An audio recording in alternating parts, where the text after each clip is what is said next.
লুকিয়ে ট্রাকের নিচে করে যুবকের ভারতে ঢোকার চেষ্টা। জলপাইগুড়ি ফুলবাড়ী আন্তর্জাতিক স্থলবন্দরে একটি মালগাড়ির নিচে করে যুবকটি ভারতে ঢোকার চেষ্টা করে এবং সে ভারত হয়ে ভুটান যাওয়ার কথা জানিয়েছে। যুবকের নাম জীবন রায়, বাড়ি রংপুর কামারপাড়া। এই ঘটনায় ট্রাক চালককে জিজ্ঞাসাবাদ করছে বিএসএফ।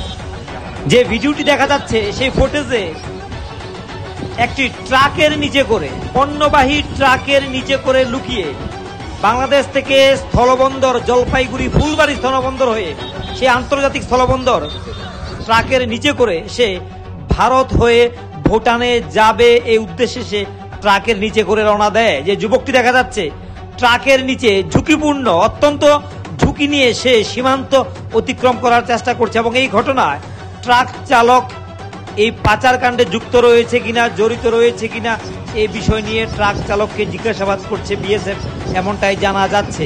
এই মালবাহী ট্রাকের নিচে করে সীমান্ত অতিক্রম করার চেষ্টা এই যুবকের অত্যন্ত ঝুঁকিপূর্ণ। এই চেষ্টায় ব্যর্থ হয়েছে যুবক এবং নজরে এসেছে বিএসএফ এর এবং ধরা পড়ে যায়। এই ঘটনার পর বিএসএফ জিজ্ঞাসা করছে সেই ট্রাক চালককে এবং যুবককে।